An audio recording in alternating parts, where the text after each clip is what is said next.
الله الرحمن الرحيم إنما المؤمنون الذين آمنوا بالله ورسوله ثم لم يرتابوا وجاهدوا بأموالهم وأنفسهم في سبيل الله أولئك هم الصادقون۔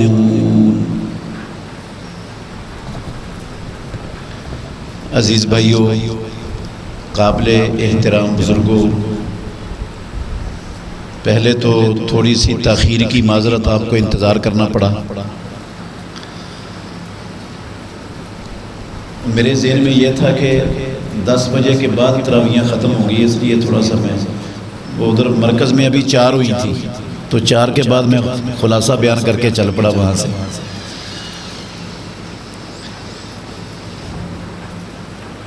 عزیز بھائیو، ایک مسئلہ آپ کو سمجھانا چاہتا ہوں، اگر آپ سب توجہ کریں گے اللہ نفع بڑا دے گا انشاءاللہ آپ کو، دنیا میں بھی بڑا فائدہ ہوگا، آخرت میں بھی بڑا ہوگا۔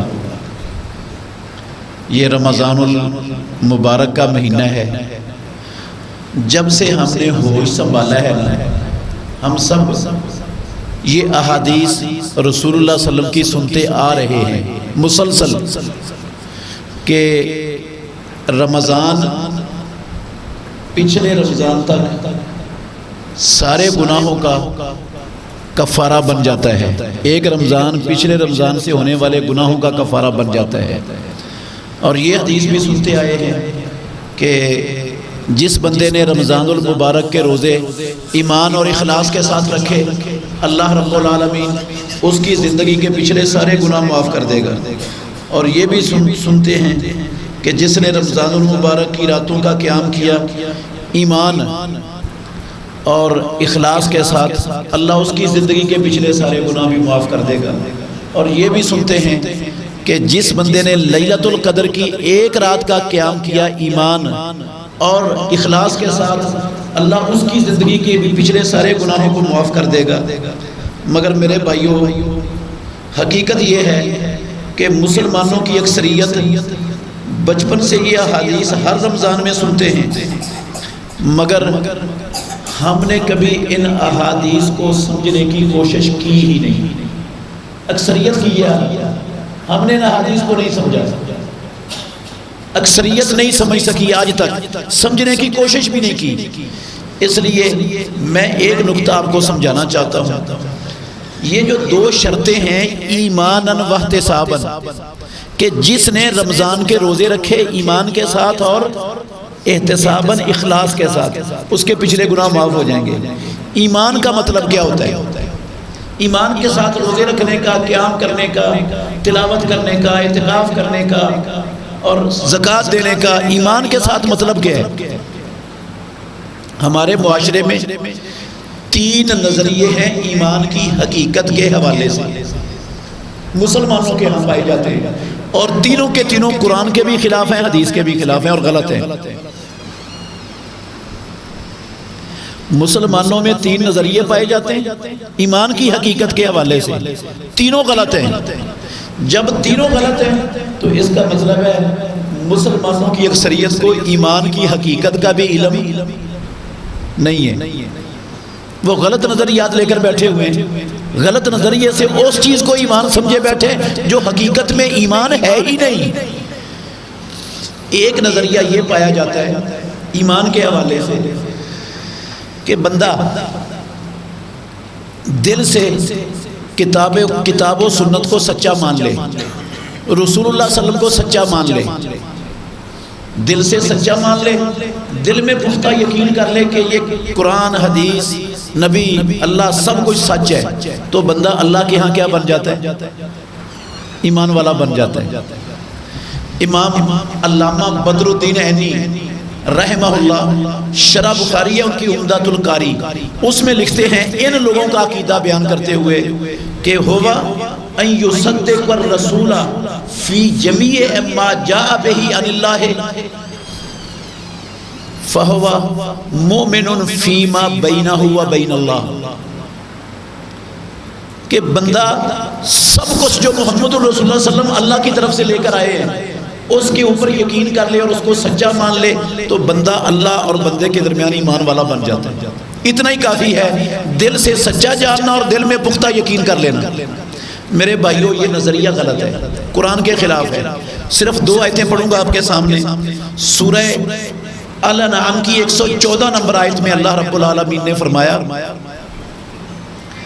والذین آتیناہم الکتاب یعلمون انہ منزل من ربک بالحق، کہ وہ لوگ جنہیں ہم نے کتاب دی، یہود و نصارہ، وہ جانتے ہیں کہ جو کچھ محمد الرسول اللہ صلی اللہ علیہ وسلم ان کے سامنے پیش کر رہے ہیں نبی اور رسولوں نے کی حیثیت سے، وہ ان کے رب کی طرف سے اترا ہوا حق اور سچ ہے۔ یہودی بھی جانتے ہیں، عیسائی بھی جانتے ہیں کہ محمد الرسول اللہ صلی اللہ علیہ وسلم جو کچھ انہیں سنا رہے ہیں وہ اللہ کی طرف سے اتارا ہوا حق سچ ہے، وہ ان کا اپنا بنایا ہوا نہیں ہے۔ اور 146 نمبر آیت ہے سورہ بقرہ کی، اس میں اللہ نے فرمایا الذین آتیناہم الکتاب، وہ لوگ جنہوں کو ہم نے کتاب دی، یعرفونہ کما یعرفون ابناءہم، وہ محمد الرسول اللہ کو ایسے پہچانتے ہیں، اسلام کو ایسے پہچانتے ہیں جیسے اپنے بیٹوں کو پہچانتے ہیں۔ جس طرح کسی کو اپنے بیٹے کے بیٹا ہونے میں شک نہیں ہوتا، اس طرح یہود و نصارہ کو اسلام کے اللہ کا سچا دین ہونے میں اور محمد الرسول اللہ صلی اللہ علیہ وسلم کے اللہ کا آخری نبی ہونے میں کوئی شک نہیں ہے۔ کیا خیال ہے؟ یہ گواہی میں نے نہیں دی، اللہ نے قرآن میں لکھ دی۔ اللہ سے سچی گواہی تو کسی کی نہیں ہو سکتی۔ یہودیوں کے دل میں بھی، عیسائیوں کے دل میں بھی یہ یقین ہے کہ محمد الرسول اللہ بھی اللہ کا سچا آخری نبی ہے، جو یہ پیش کر رہا ہے دعوت وہ اللہ کی طرف سے اتاری ہوئی حق اور سچ ہے۔ یقین ہے ان کے دلوں میں کہ نہیں؟ اللہ نے گواہی دی ہے۔ تو کیا خیال ہے اگر ایمان صرف دل سے سچا جان لینے اور دل میں یقین کر لینے کا نام ہے تو پھر عیسائیوں کو اور نصارہ کو ایمان والے کہنا چاہیے کہ نہیں؟ اللہ نے ان کے دل کی تصدیق کی، اللہ نے گواہی دی، ان کے سچ جاننے کی قرآن نے گواہی دی ہے۔ لیکن کوئی بھی یہود و نصارہ کو ایمان والا ماننے کے لیے تیار نہیں ہے۔ کیوں؟ اس لیے کہ اکیلی تصدیق کرنے سے، سچا جاننے سے بندہ ایمان والا نہیں بن سکتا۔ اس لیے یہ نظریہ ہی غلط ہے۔ اگر اس نظریے کو صحیح مانو گے تو پھر ان کو ایمان والا ماننا پڑے گا۔ دوسرا نظریہ یہ پایا جاتا ہے ہمارے معاشرے میں، مسلمانوں کے ہاں، کہ بندہ زبان سے لا الہ الا اللہ محمد الرسول اللہ پڑھ لے، اس کی دل کی کیفیت کیسی ہو، یقین ہو چاہے یقین نہ ہو، عملی کیفیت کیسی ہو، بس زبان سے لا الہ الا اللہ محمد الرسول اللہ کا اقرار کر لیا ہے، شہادت دے دی ہے، تو بندہ اللہ کے ہاں ایمان والا بن گیا۔ ہماری اکثر عوام کا یہی خیال ہے، تصور یہی ہے، سوچ یہی ہے، کلمہ پڑھ لو مسلمان کہلا لو، مومن کہلا لو، اہل حدیث اہل سنت اپنا نام رکھ لو، بس تم اللہ رب العالمین کے کاغذوں میں ایمان والے بن گئے۔ میرے بھائیو یہ نظریہ بھی غلط ہے۔ اللہ نے فرمایا سورہ نور کی 47 نمبر آیت میں، 2 آیتیں ہی پڑھوں گا صرف یہاں بھی، فرمایا وَيَقُولُونَ آمَنَّا بِاللَّهِ وَبِالرَّسُولِ وَأَطَعْنَا، یہ لوگ کہتے ہیں ہم اللہ پر ایمان لائے، ہم رسول پر ایمان لائے اور ہم نے اطاعت کی۔ آگے لفظ کیا ہے ثُمَّ يَتَوَلَّى فَرِيقٌ مِّنْهُمْ مِّن بَعْدِ ذَلِكَ، پھر انہی میں سے جو آمنا باللہ وبالرسول وَأَطَعْنَا کا اقرار کرنے والے ایک گروہ جب اللہ اور اس کے رسول کا ایسا حکم آتا ہے جو ان کی مرضی کے خلاف ہوتا ہے، ان کی خواہشات کے خلاف ہوتا ہے، ان کے معاشرے کے رسم و رواجوں کے خلاف ہوتا ہے، ان کے طور طریقوں کے، آباء و اجداد کے بڑوں کے طریقے کے خلاف ہوتا ہے، تو کیا کرتے ہیں؟ مورزون، پھر وہ اس سے وہ منہ موڑ لیتے ہیں، ایک کان سے سنتے ہیں دوسرے سے نکالتے ہیں۔ پروردگار نے کہا وما اولئک بالمؤمنین، یہ کروڑ کے ہیں آمنا باللہ وبالرسول واطعنا، ایسے لوگ ایمان والے نہیں ہو سکتے۔ سورہ بقرہ کی 8 نمبر آیت میں اللہ نے فرمایا وَمِنَ النَّاسِ مَن يَقُولُ آمَنَّا وَمِنَ النَّاسِ مَن يَقُولُ آمَنَّا بِاللَّهِ وَبِالْيَوْمِ الْآخِرِ، لوگوں میں سے بعض ہیں جو کہتے ہیں ہمارا اللہ پر بھی ایمان، آخرت پر بھی ایمان۔ رب نے کہا وَمَا هُمْ بِمُؤْمِنِينَ، وہ ایمان والے کوئی نہیں ہے۔ اب انہوں نے کلمہ پڑھا تھا کہ نہیں؟ آمنا باللہ و بالیوم الآخر، آمنا باللہ و بالرسول و اطعنا، کلمہ تو ہو گیا نا، لیکن اس کے باوجود اللہ نے ان کو ایمان والے، بلکہ وہ آتے تھے رسول اللہ صلی اللہ علیہ وسلم کے پاس، کہتے تھے نشہد انک لرسول اللہ، اے محمد صلی اللہ علیہ وسلم ہم شہادت دیتے ہیں آپ اللہ کے سچے رسول ہو۔ پروردگار نے کیا کہا؟ واللہ یعلم انک لرسولہ واللہ یشہد ان المنافقین لکاذبون، اللہ بھی جانتا ہے اے محمد صلی اللہ علیہ وسلم آپ اللہ کے رسول ہو، لیکن اللہ گواہی دیتا ہے یہ جھوٹ بول رہے ہیں۔ رسول کی رسالت کا شہادت دینے کے باوجود ایمان والا رب نے مانا نہیں مانا۔ عبداللہ بن ابی اور اس کی ساری جماعت مدینہ طیبہ میں موجود تھی، کیا اللہ نے ایمان والے مان لیا؟ جنازہ پڑھایا رسول اللہ صلی اللہ علیہ وسلم نے، اللہ نے کہا خبردار استغفر لهم او لا تستغفر لهم وان تستغفر لهم 70 مرۃ فلن یغفر اللہ لهم، اے محمد رسول اللہ صلی اللہ علیہ وسلم آپ بخشش مانگو یا نہ مانگو، 70 مرتبہ بھی مانگو گے میں نے نہیں ان کو بخشنا۔ جنازہ پڑھانے کے باوجود پھر اللہ نے پھر قرآن نازل کر دیا وَلَا تُصَلِّ عَلَىٰ أَحَدٍ مِّنْهُمْ مَاتَ أَبَدًا وَلَا تَقُمْ عَلَىٰ قَبْرِهِ، آج تو جنازہ پڑھ دیا اس کا، خبردار ایسے کسی بندے کا آئندہ کبھی نہ جنازہ پڑھنے نہ اس کی قبر پہ جا کے کھڑے ہونا ہے۔ کیوں؟ إِنَّهُمْ كَفَرُوا بِاللَّهِ وَبِرَسُولِهِ، انہوں نے اللہ اور اللہ کے رسول کے ساتھ کیا کیا؟ کلمہ پڑھتے تھے لیکن اللہ نے ان کو ایمان والا نہیں مانا۔ اس لیے یہ نظریہ بھی غلط ہے کہ اکیلا کلمہ پڑھنے سے مومن مسلمان کے کہلانے سے بندہ ایمان والا ہو جاتا ہے۔ ایک تیسرا نظریہ ہے، یہ پڑھے لکھے لوگوں کا نظریہ ہے ہمارے معاشرے میں مسلمانوں کے ہاں، وہ بھی غلط ہے۔ وہ نظریہ یہ کہ دل سے کتاب و سنت کو سچا مان لے، دل سے رسول اللہ کو سچا مان لے اور زبان سے لا الہ الا اللہ کی شہادت دے دے، زبان سے اقرار کر لے کلمے کا، تو بندہ کیا بن جاتا ہے؟ ایمان والا۔ یعنی پچھلے دونوں نظریوں کو جمع کر لو تو پھر بندہ ایمان والا بن جاتا ہے۔ میرے بھائیو یہ نظریہ بھی غلط ہے۔ صرف ایک حدیث سناتا ہوں آپ کو اس حوالے سے، ترمذی کی 2733 نمبر حدیث ہے، آپ نوٹ کر لیں گے آپ کو انشاءاللہ فائدہ ہوگا دیکھنے سے بھی۔ 2733 نمبر حدیث ترمذی شریف میں، ایک یہودی نے صفوان بن عسال رضی اللہ عنہ بیان کرتے ہیں راوی ہیں، ایک یہودی نے اپنے ساتھی سے کہا اس نبی کے پاس چلو ہم اس سے کوئی چیزیں پوچھیں۔ وہ دوسرا یہودی کہنے لگا اوے تو اس کو نبی نہ کہے، اگر تیری زبان سے اس نے نبی کا لفظ سن لیا نا اس کی 4 آنکھیں ہو جائیں گی، یعنی وہ یہ سمجھ لے گا کہ یہ یہودی بھی مجھے نبی کہتے ہیں، تو نبی نہ کہے۔ دونوں نے مشورہ کیا اور رسول اللہ صلی اللہ علیہ وسلم کے پاس چلے آئے۔ رسول اللہ صلی اللہ علیہ وسلم سے آ کر انہوں نے 9 نشانیوں کے بارے میں سوال کیا، 9 نشانیاں پوچھی، آپ صلی اللہ علیہ وسلم نے 9 کی 9 بتا دی۔ وہ نشانیاں کیا ہیں؟ ان کی کتابوں میں انہوں نے پڑھا تھا کہ یہ نشانیاں نبی کے علاوہ کوئی بتا نہیں سکتا، یہ صرف نبی کو پتہ ہوتی ہیں۔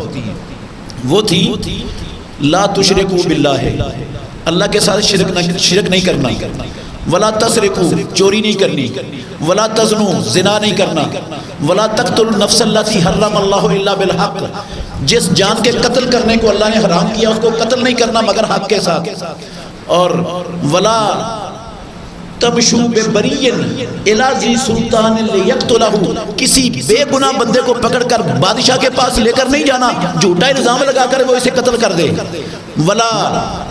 ولا تسحروا جادو نہیں کرنا، ولا تاکلوا الربا سود نہیں کھانا، ولا تقذفوا محصنۃ کسی پاک دامن عورت پر بہتان نہیں باندھنا، ولا تولوا الفرار یوم الزحف جنگ کے میدان سے پیٹ پھیر کر نہیں بھاگنا۔ یہ 9 چیزیں محمد رسول اللہ صلی اللہ علیہ وسلم نے گنوا دی اور کہا علیکم خاصۃ الیہود لا تعتدوا فی السبت، یہودیو تم خاص طور پر ہفتے والے دن زیادتی نہیں کرنی۔ وہ جب یہ 9 نشانیاں سنی نا انہوں نے رسول اللہ صلی اللہ علیہ وسلم کی زبان سے، یہ اس حدیث کے اندر لفظ ہیں، انہوں نے کہا نشہدو انکا انکا نبی، اے محمد ہم یہودی شہادت دیتے ہیں آپ نبی ہو اللہ کے، آپ نبی ہو ہم شہادت دیتے ہیں۔ اب محمد الرسول اللہ صلی اللہ علیہ وسلم کے نبی ہونے کی شہادت زبان سے یہودیوں نے دی کہ نہیں؟ نبی ہونے کی آپ کی نبوت کا اقرار کر لیا کہ نہیں؟ کر لیا۔ ان کے دل میں محمد الرسول اللہ صلی اللہ علیہ وسلم کے سچا نبی، اسلام کے سچا دین ہونے پر یقین تھا کہ نہیں؟ یقین بھی تھا۔ اس کی گواہی قرآن میں رب نے دی ہوئی ہے، یقین ان کے دل میں تھا۔ امام الانبیاء کے سامنے اقرار انہوں نے خود کر لیا، لیکن اس کے باوجود رسول اللہ نے انہیں ایمان والے مانا، تسلیم نہیں کیا۔ لفظ کیا کہے آپ نے جب انہوں نے کہا نا نشہدو انکا نبی، ہم شہادت دیتے ہیں آپ نبی ہو، تو پیارے پیغمبر نے کہا فما یمنعکم ان تتبعونی، اگر تم میرے نبی ہونے کی گواہی دے رہے ہو تو پھر میری اتباع کرنے میں تمہیں رکاوٹ کیا ہے؟ میری اتباع کیوں نہیں کرتے؟ میری بات کیوں نہیں مانتے؟ میرے طریقے پر کیوں نہیں چلتے؟ کیا چیز مانے ہیں تمہیں؟ انہوں نے جھوٹ بولا آگے سے، اسی حدیث کے اندر لفظ ہے جھوٹ بولا، کہنے لگے داؤد علیہ السلام نے دعا کی تھی کہ یا اللہ میری اولاد کے علاوہ کسی اور میں نبوت نہ رکھنا، اگر ہم نے آپ کی پیروی کر لی نا تو یہودی ہمیں قتل کر دیں گے، اس لیے آپ کی پیروی نہیں کرتے۔ اچھا، اب انہوں نے دل کے اندر یقین بھی تھا اور زبان سے اقرار بھی کر لیا، رسول اللہ صلی اللہ علیہ وسلم کے سامنے کیا، اس کے باوجود ایمان والے نہیں بنے، دونوں چیزوں کے باوجود ایمان والے نہیں بنے۔ آپ نے انہیں کہا اگر ایمان والے بننا ہے تو میری اتباع کرو۔ پھر معلوم کیا ہوا؟ دل میں، بندے کے دل میں پکا پختہ یقین ہو کہ اسلام اللہ کا اتارا ہوا سچا دین ہے، محمد الرسول اللہ صلی اللہ علیہ وسلم اللہ کے آخری سچے نبی ہیں، زبان سے لا الہ الا اللہ محمد الرسول اللہ بھی پڑھے اور عملی طور پر محمد الرسول اللہ کی اتباع کرے، تو پھر بندہ کیا بنتا ہے اللہ کے ہاں؟ ایمان والا۔ مگر ہماری مسلمان پوری امت، آپ کی بات نہیں کر رہا میرے بھائیوں، پوری امت کی بات کر رہا ہوں، ہماری مسلمان امت عمل کے حوالے سے کہاں کھڑی ہے؟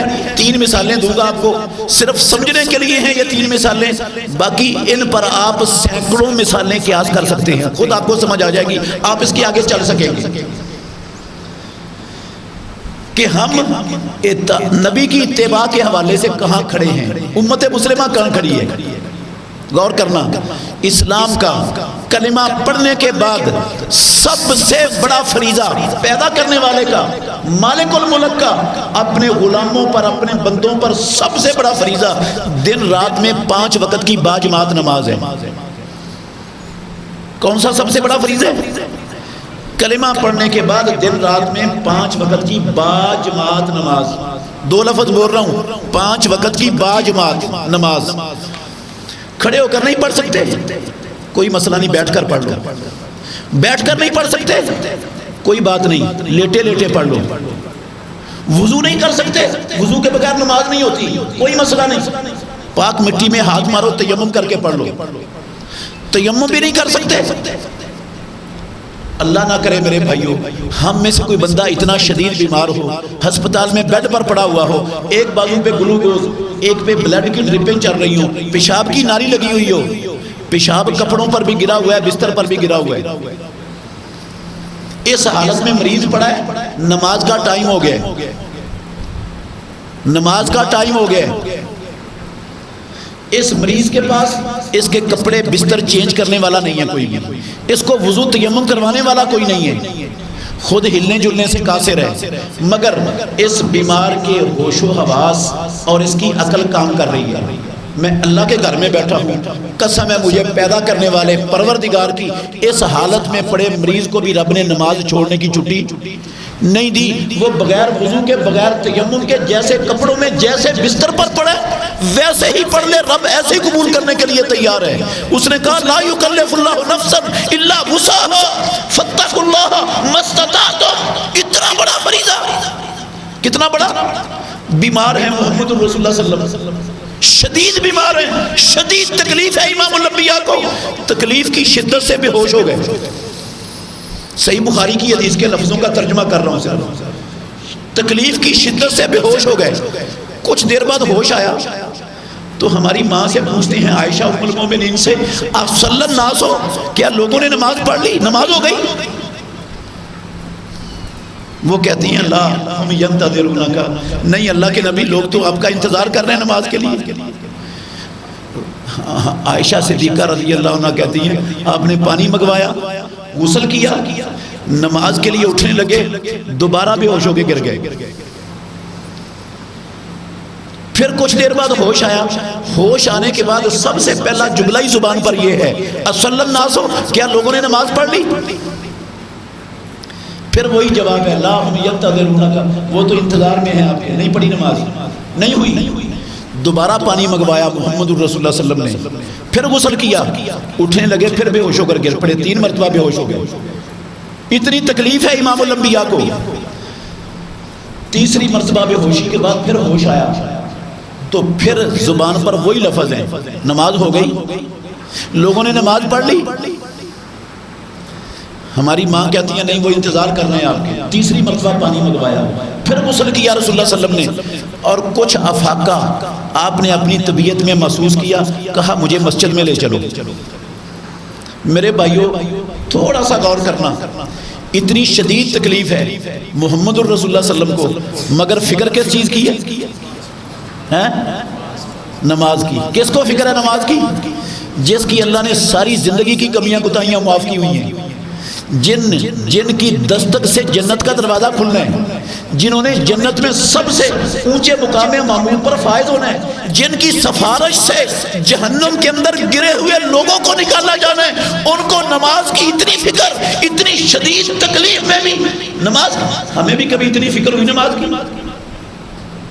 ہم اس نبی کے امتی ہیں، کہا مجھے مسجد میں لے جاؤ، ایک کندھے کو سہارا دیا حضرت عباس رضی اللہ عنہ نے، دوسرے کندھے کو سہارا دیا حضرت علی رضی اللہ عنہ نے، رسول اللہ صلی اللہ علیہ وسلم کو مسجد میں لے، ہسپتال نہیں، ایمرجنسی نہیں، کسی ڈاکٹر حکیم کے پاس نہیں، مسجد میں لے جا رہے ہیں۔ ہماری ماں کہتی ہیں، بخاری شریف کی حدیث کے لفظ ہیں، پیارے پیغمبر کے پاؤں زمین پر گھسڑتے جا رہے ہیں اور زمین پر لینیں بڑھ رہی ہیں، اتنی طاقت نہیں ہے رسول اللہ صلی اللہ علیہ وسلم کے جسم اتھر میں، آپ اپنا پاؤں اٹھا کر خود آگے رکھ دیتے ہیں۔ اس حالت میں بھی کہاں جا رہے ہیں؟ کہاں جا رہے ہیں میرے بھائیوں؟ باجماعت نماز ادا کرنے کے لیے، باجماعت نماز، 5 وقت کی باجماعت نماز، اتنا بڑا فریضہ۔ لیکن دیکھ لو آج رمضان المبارک کا مہینہ ہے، اللہ نے شیطانوں اور سرکش جنوں کو جکڑا ہوا ہے، جنتوں کے سارے دروازے کھولے ہوئے ہیں، جہنم کے سارے دروازے بند کیے ہوئے ہیں۔ پروردگار اپنے بندوں کو روزانہ دن رات جہنم سے آزادیاں دے رہا ہے، مگر آج بھی مسلمانوں کی اکثریت آپ کو ایسی ملے گی جو دن رات میں ایک بھی نماز نہیں پڑھتے، ایک بھی نہیں پڑھتے۔ اگر میں کہہ دوں نا 50% سے زیادہ لوگ آج بھی ایسے ہیں جو رمضان میں بھی ایک نماز نہیں پڑھتے، یہ مبالغہ نہیں ہوگا، مبالغہ نہیں ہے میرے بھائیوں۔ رمضان کے مہینے میں 50% ہندو عیسائی یہودی نہیں، کمیونسٹ بدھ مت مجوسی نہیں، کلمہ پڑھنے والے، مومن کہلانے والے، اہل حدیث اہل سنت کے دعوے کرنے والے، عاشقان غلامان کے نعرے لگانے والے، رمضان میں 50% سے زیادہ ایسے ملیں گے ایک بھی نماز نہیں پڑھتے۔ اب میں اللہ کے گھر میں بیٹھ کے شہادت دیتا ہوں آپ سب کے سامنے، یہ جتنے بے نماز ہیں نا، ان کے دل میں پکا یقین ہے کہ اسلام اللہ کا سچا دین ہے، محمد الرسول اللہ اللہ کے سچے نبی ہیں۔ میں گواہی دیتا ہوں، اور یہ کلمہ بھی پڑھتے ہیں، مگر حکم اللہ کا، حکم رسول اللہ کا وہ مانتے، وہ نہیں مانتے۔ مجھے آپ نے فرق سمجھانا ہے، ماشاءاللہ آپ سارے سمجھدار ہیں۔ یقین یہودیوں کو بھی تھا، نصرانیوں کو بھی تھا، اقرار انہوں نے رسول اللہ صلی اللہ علیہ وسلم کے سامنے کیا، حکم اللہ کا اور اللہ کے رسول کا وہ بھی نہیں مانتے تھے۔ یقین آج کے مسلمانوں کو بھی ہے، اقرار مسلمان بھی اپنی زبان سے کرتے ہیں، اور اللہ اور اس کے رسول کی بات جو مرضی کے خواہش کے خلاف ہے وہ آج کے مسلمان بھی نہیں مانتے۔ ان میں اور ہم میں کیا فرق ہے؟ سمجھنے والی بات ہے، وہ تو یقین کے باوجود اور اقرار کے باوجود رہے یہودی اور نصرانی، اور میں اسی یقین اور اسی اقرار کے باوجود وہ بھی نہیں مانتے تھے حکم اللہ اور اللہ کے رسول کا، ہم نے بھی نہیں مانا، ہم مسلمان ہو گئے، وہ یہودی ہو گئے۔ دیانتداری سے بتاؤ یہ انصاف ہے؟ انصاف ہے یہ؟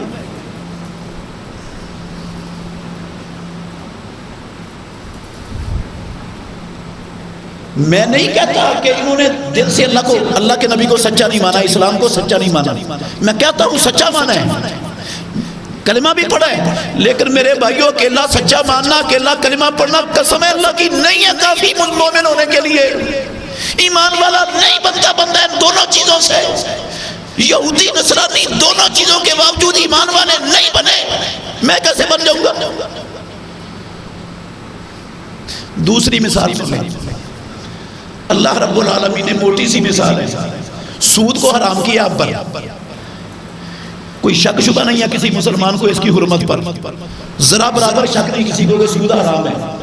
صاف لفظوں میں اللہ نے کہا حرم احل اللہ البیع وحرم الربا، اور پروردگار نے سودی معاملات کو، لین دین کو اپنے اور اپنے نبی کے خلاف جنگ قرار دیا قرآن میں۔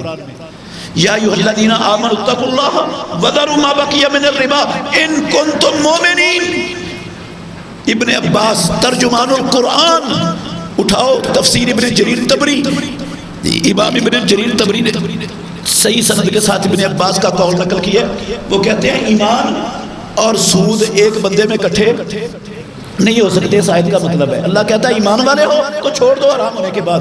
پیارے پیغمبر نے جب آیت نازل ہوئی نا، خود حجت الوداع کے موقع پر کھڑے ہو کر اعلان کر دیا ساری خلقت کے سامنے، سارے جاہلیت کے سود میرے قدموں تلے، اور سب سے پہلا سود جو میں ختم کرتا ہوں اپنے چچا عباس کا، سارا ختم، نہیں لینا کسی سے اور نہیں دینا کسی کو کچھ، ختم آج کے بعد۔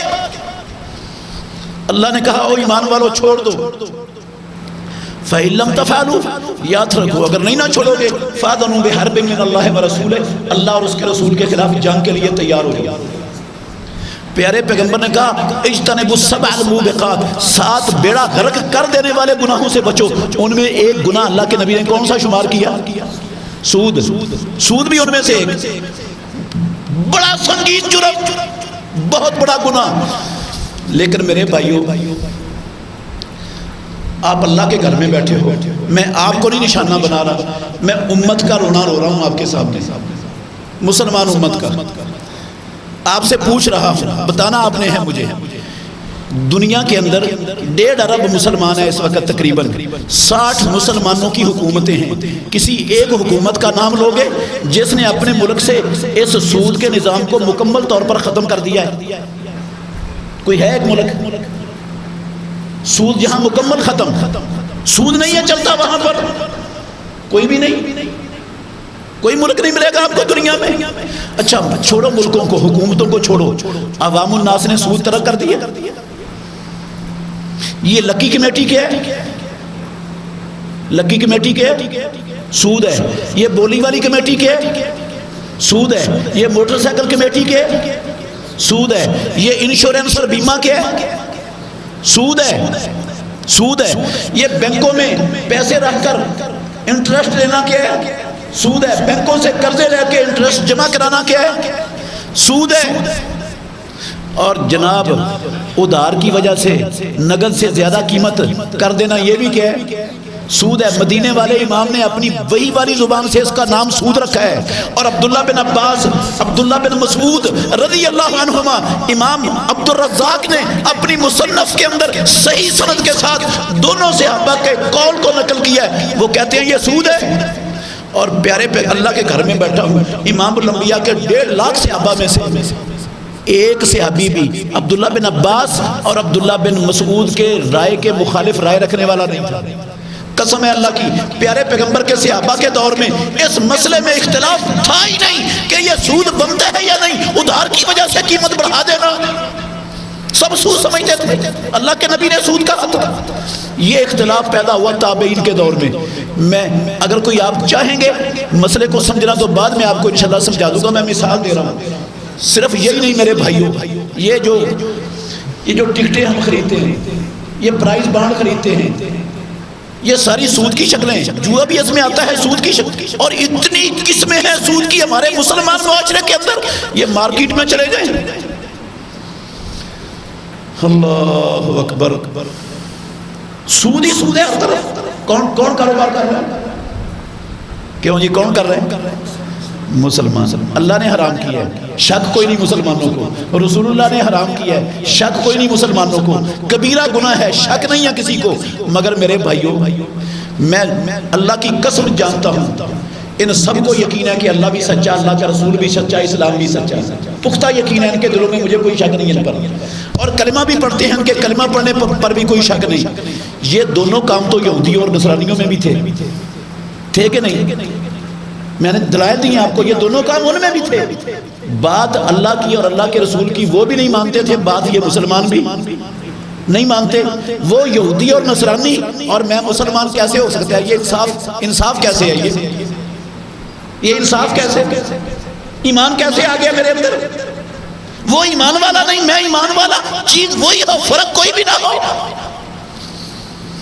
آپ کو یاد ہے 90 کی دہائی میں نا، 90 کی دہائی میں پاکستان کی وفاقی شرعی عدالت نے اسلام آباد یہ فیصلہ صادر کیا کہ یہ پاکستان لا الہ الا اللہ کے نام پر بنا ہوا مسلمانوں کا ملک ہے، اسلام کے نام پر بنا ہے. اللہ نے قرآن میں مدینے والے امام نے سود کو حرام کیا ہے. قرآن کی آیتیں بھی لکھی، احادیث بھی انہوں نے فیصلے میں لکھی اور کہا ہم وفاقی شرعی عدالت فیصلہ کرتے ہیں سود حرام، ملک مسلمانوں کا لا الہ کے نام پر بنا. 2 سال کی مہلت ہے حکومت کو، 2 سال کے اندر اندر سارا سودی نظام ختم کر دیا جائے، ملک کو سود سے، تمام اداروں کو سود سے پاک کر دیا جائے. کس نے فیصلہ کیا؟ کیوں جی کس نے فیصلہ کیا بھائیو؟ پاکستان کی وفاقی شرعی عدالت نے، کسی پنچایت نے نہیں، پرائیویٹ پنچایت نے نہیں، وفاقی شرعی عدالت نے، گورنمنٹ کی عدالت ہے. اس وقت کا وزیر اعظم نہ وہ ہندو تھا، نہ سکھ تھا، نہ یہودی تھا، نہ عیسائی تھا، نہ کمیونسٹ تھا، نہ بدھ مت تھا. ماشاءاللہ مسلمان، کلمہ پڑھنے والا، اللہ اور اس کے رسول کو، کتاب اللہ کو، اسلام کو سچا جاننے والا، بھاگا جا کر اس نے سپریم کورٹ سے اس فیصلے کے خلاف سٹے لے لیا. لفظ یہ دیے کہ جناب یہ سود کو وفاقی شرعی عدالت نے کہا ہے کہ 2 سال کے اندر اندر ختم کر دیا جائے. ہم اس سود کو ختم نہیں کر سکتے کیونکہ اس کے بغیر ملک چل نہیں سکتا. اللہ کی قسم یہ سٹیٹمنٹ دے کر کہ اس کے بغیر ملک چل نہیں سکتا، ہم نہیں اس کو 2 سال کے اندر اندر نہیں ختم کر سکتے. وہ آج تک 90 کی دہائی سے لے کر 25 سال ہو گئے، آج تک وہ فیصلہ سپریم کورٹ میں سٹے پر لٹکا پڑا ہے. فیصلہ ان کا نہیں تھا، فیصلہ تو اللہ کا ہے، فیصلہ تو محمد الرسول اللہ کا ہے. انہوں نے تو وہ چیزیں آگے پہنچائیاں، سنائی ہیں، کہا مانو اس کو. وزیر اعظم نے کہا نہیں چل سکتا ملک، نہیں مان رہا. اب نہ اس کے مجھے یقین پر شک، نہ اس کے کلمہ پڑھنے پر شک. ہاں جو بات تھی اللہ کی، اللہ کے رسول کی، وہ نہیں مانی. بعد یہودیوں نے بھی نہیں مانی، نہ ان کے یقین میں شک، نہ ان کے کلمہ پڑھنے میں شک، اقرار کرنے میں شک.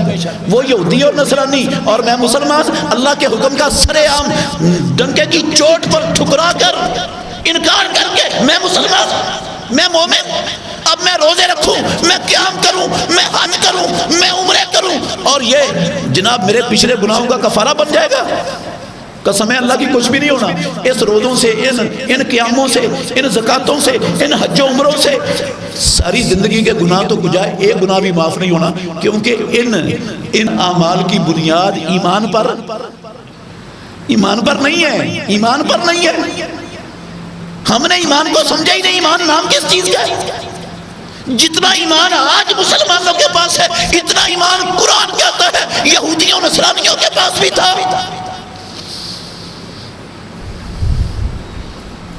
تیسری مثال دے کر، یہ صرف سمجھانے کے لیے میں نے مثالیں دی ہیں، باقی آپ کو انشاءاللہ سمجھ آ گئی. آپ بے شمار چیزیں اس پر فٹ کر لیں، قیاس کر لیں. ہر شے جو ہو رہی ہے ہمارے معاشرے میں مسلمان ایمان والے کر رہے ہیں. حکم اللہ کا کدھر ہے اور ہم کہاں کھڑے ہیں؟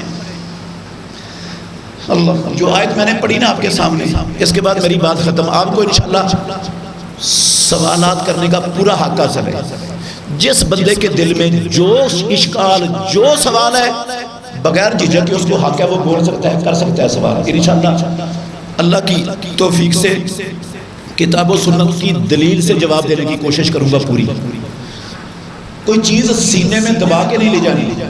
جو اشکال ہے جو سوال ہے وہ ضرور نکالیں اور پیش کریں. آپ نہیں سمجھ آئی آپ کو 10 مرتبہ حق ہے سوال کرنے کا، انشاءاللہ سمجھا کے جاؤں گا.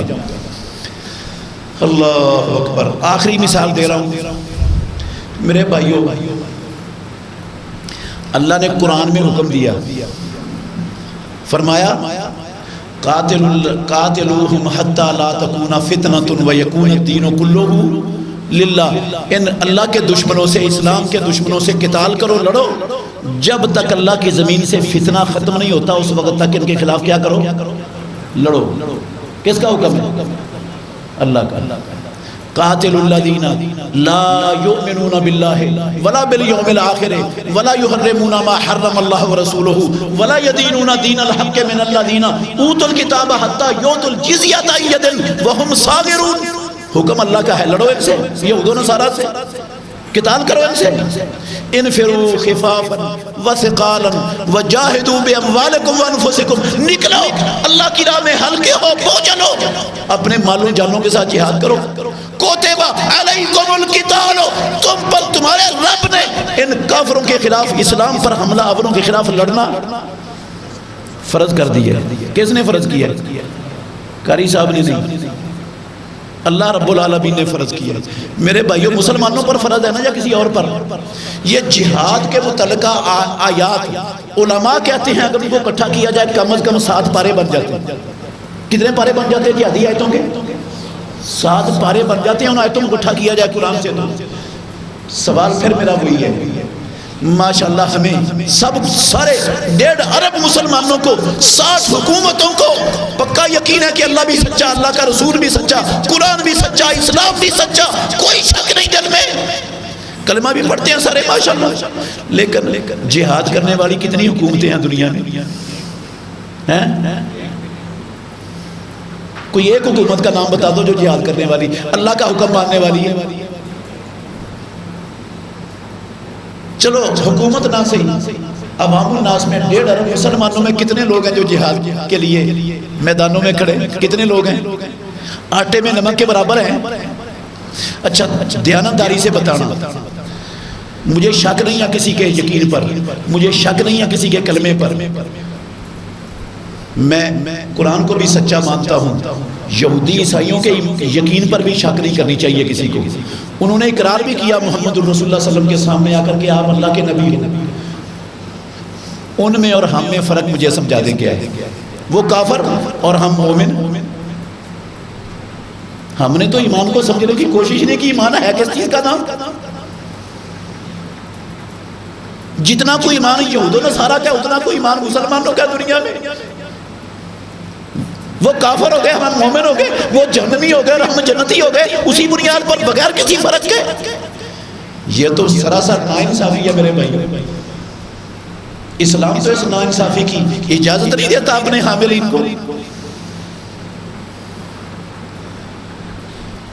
یہ میں نے اللہ نے قرآن میں لکھا، جو آیت میں نے پڑھی نا سورہ حجرات کی 15 نمبر آیت ہے، شروع میں جو پڑھی تھی، ترجمہ سنیں پھر اس کا دوبارہ. اسی بات کی جو تائید میں نے کیا نا، اس بات کی تائید ہوتی ہے اس آیت سے. 15 نمبر آیت ہے سورہ حجرات کی. انما کلمہ حصر ہے. کسی عالم سے، کسی پڑھے ہوئے سے پوچھ لو کلمہ حصر کا مطلب کیا ہوتا ہے. اس میں نفی اور اس بات ہوتا ہے. جو اس کے بعد آ گیا اس کا اس بات ہے، باقی ہر شے کی نفی ہو جاتی ہے. اللہ نے کہا انما، صرف اور صرف المومنون، ایمان والے کون ہیں؟ من آمن باللہ، جو اللہ پر ایمان لایا، ورسولہ، اور اس کے رسول پر ایمان لایا، ثم لم یرتابوا، اور ان کے دل میں کسی قسم کی شک شبہ نہ پیدا ہوا، کبھی بھی دل شک شبہ سے پاک ہوا. وجاہدوا باموالہم وانفسہم، اپنے مالوں اور اپنی جانوں کے ساتھ اللہ کی راہ میں انہوں نے کیا کیا؟ جہاد کیا. اللہ کہتے ہیں اولئک هم الصادقون، یہ سچے ایمان والے. اس کا مطلب ہے جو اللہ پر ایمان نہیں لاتا، رسول اللہ پر ایمان نہیں لاتا، اس کے دل سے شک ختم نہیں ہوتا، مال اور جان سے جہاد نہیں کرتا، وہ ایمان والا ہے. انما کا یہی معنی ہے، وہ بھی ایمان والا ہے. تو میرے بھائیوں یہ باتیں تھوڑی تھوڑی ترش ہیں، کڑوی ہیں، اللہ کی قسم میں آپ کا دشمن نہیں ہوں، میں نے یہ باتیں آپ میں سے کسی کا دل دکھانے کے لیے نہیں کی ہیں، اللہ کی قسم میرا مقصد دل دکھانا نہیں کسی کا، نہ آپ کو کافر قرار دینے کے لیے آیا ہوں میں، نہ میری اتھارٹی ہے کسی کو کافر قرار دینے کی، کلمہ پڑھنے والے کو، کعبے کے رب کی قسم ہے میں کسی کلمہ پڑھنے والے پر کفر کا فتویٰ نہیں لگا سکتا، میرا اختیار ہی نہیں ہے، مجھے حق ہی نہیں ہے حاصل۔ میں تو یہ باتیں نہ میرا آپ کا کوئی جھگڑا ہے، نہ کوئی لین دین کا، نہ کوئی وراثت کا، یہ باتیں صرف ان خوبصورت جسموں کو، ان چہروں کو آخرت کے پچھتاوے سے اور جہنم سے بچانے کی غرض سے کر رہا ہوں، اس کے سوا میرا کوئی مقصد نہیں ہے۔ ہم نظر ثانی کریں میں ایمان کے کس درجے پر فائز ہوں، ایمان کی حقیقت میں کہاں تک ہوں میں، کتنے لوگ ہیں ہمارے معاشرے میں جو ایمان کی اس حقیقت کو جانتے ہیں؟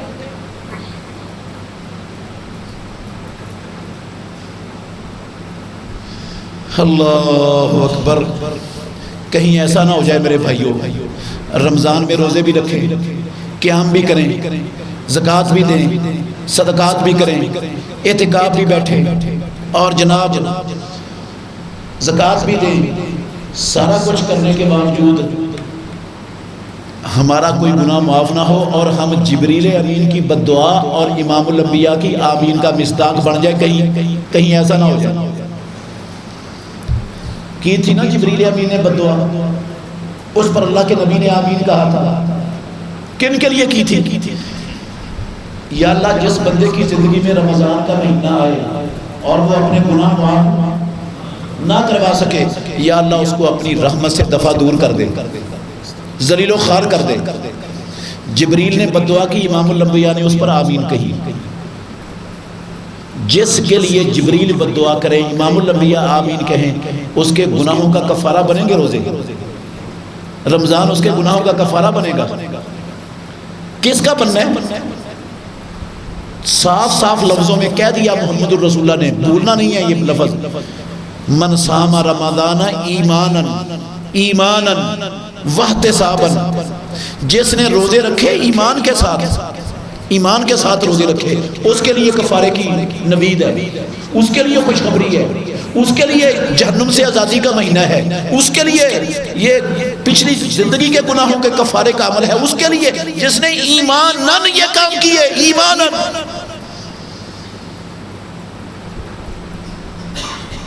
اگر ایماناً نہ ہوئے تو پھر برباد ہے سب کچھ۔ اور کہیں ایسا نہ ہو جائے میرے بھائیوں، رمضان گزر جائے اور ہمیں ایمان کی حقیقت ہی سمجھ نہ آئے اور ایماناً ہم روزے نہ رکھیں اور ہم دنیا کے کافروں سے بھی کہیں بد نصیب نہ ٹھہر جائیں رب کے ہاں۔ کافروں سے بھی بڑے بد نصیب بن سکتے ہیں۔ ختم ہو گئی میری بات، کیسے کافروں سے بڑے بد نصیب بن سکتے ہیں؟ ایک مثال سے بات سمجھ آ جائے گی آپ کو۔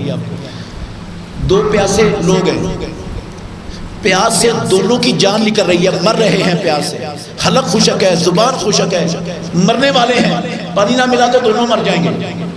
ایک پیاسا پڑا ہوا ہے صحرا میں، بیابان میں، جنگل میں، جہاں دور دور تک کہیں پانی کا نام و نشان نہیں، ریگستان ہی ریگستان ہے ہر طرف، وہ بھاگ دوڑ بھی کرے اس کو پانی نہیں ملنا، وہاں پر ہے ہی نہیں، وہاں وہ تڑپ تڑپ کے مر جاتا ہے۔ مرتے وقت پانی بھی نصیب نہیں ہوتا، بد نصیب ہے نا کہ مرتے ہوئے پانی کا گھونٹ بھی نصیب نہیں ہوا، بد نصیب تو ہے نا میرے بھائیوں۔ ایک دوسرا پیاسا ہے جو میٹھے صاف شفاف بہتے ہوئے پانی کے دریا کے کنارے پر پڑا ہے، یہ بھی پیاس سے اس کی جان نکل رہی ہے، مر رہا ہے، اور دریا سے پانی لینے میں کوئی رکاوٹ، کوئی دقت مشکل بھی نہیں ہے، لینا چاہے تو لے سکتا ہے، یہ نہیں لیتا، یہ بھی کنارے پر تڑپ تڑپ کے پیاسا مر جاتا ہے۔ دیانتداری سے بتائیں ان دونوں میں سے بڑا بد نصیب کون ہے؟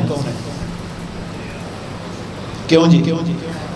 جس کے پاس پانی تھا نہیں وہ، یا جس کے پاس تھا اور نہیں پیا اس نے؟ یقیناً ہم سب جانتے ہیں کہ جس کے پاس تھا نہیں پیا وہ بڑا بد نصیب ہے۔ میرے بھائیوں، رمضان کے مہینے میں یہ گناہوں سے بخشش اور جہنم سے آزادی کا دریا اللہ نے ہندوؤں، سکھوں، یہودیوں، عیسائیوں، کمیونسٹوں کے لیے تو بہایا ہی نہیں، ان کو نہیں بھی ملی نا بد نصیب ہے وہ، بد نصیب ہے، نہیں ملے گی ان کو جہنم سے آزادی، نہیں بخشش ہوگی ان کے گناہوں کی، اسی کفر میں مر جاتے ہیں وہ۔ لیکن یہ دریا بہا ہے کن کے لیے؟ مسلمانوں کے لیے، ہمارے لیے، اور ہم بھی اس سے کچھ حاصل نہ کر سکیں تو وہ بڑے بد نصیب یا ہم بڑے بد نصیب؟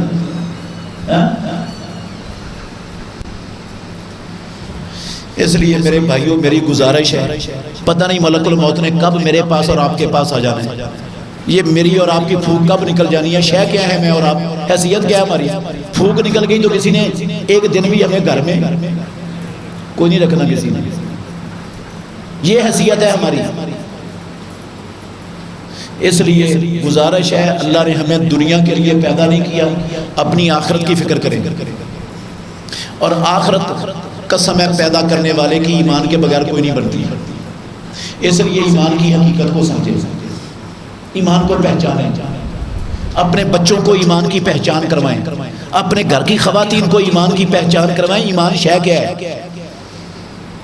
اللہ مجھے اور آپ کو سمجھنے کی، عمل کرنے کی توفیق عطا فرمائے، زندہ رکھے اسلام پر، اسلام کے لیے زندہ رکھے، پروردگار موت دے تو ہم سب کو مقتل کے میدان میں مقبول شہادت کی موت نصیب فرمائے۔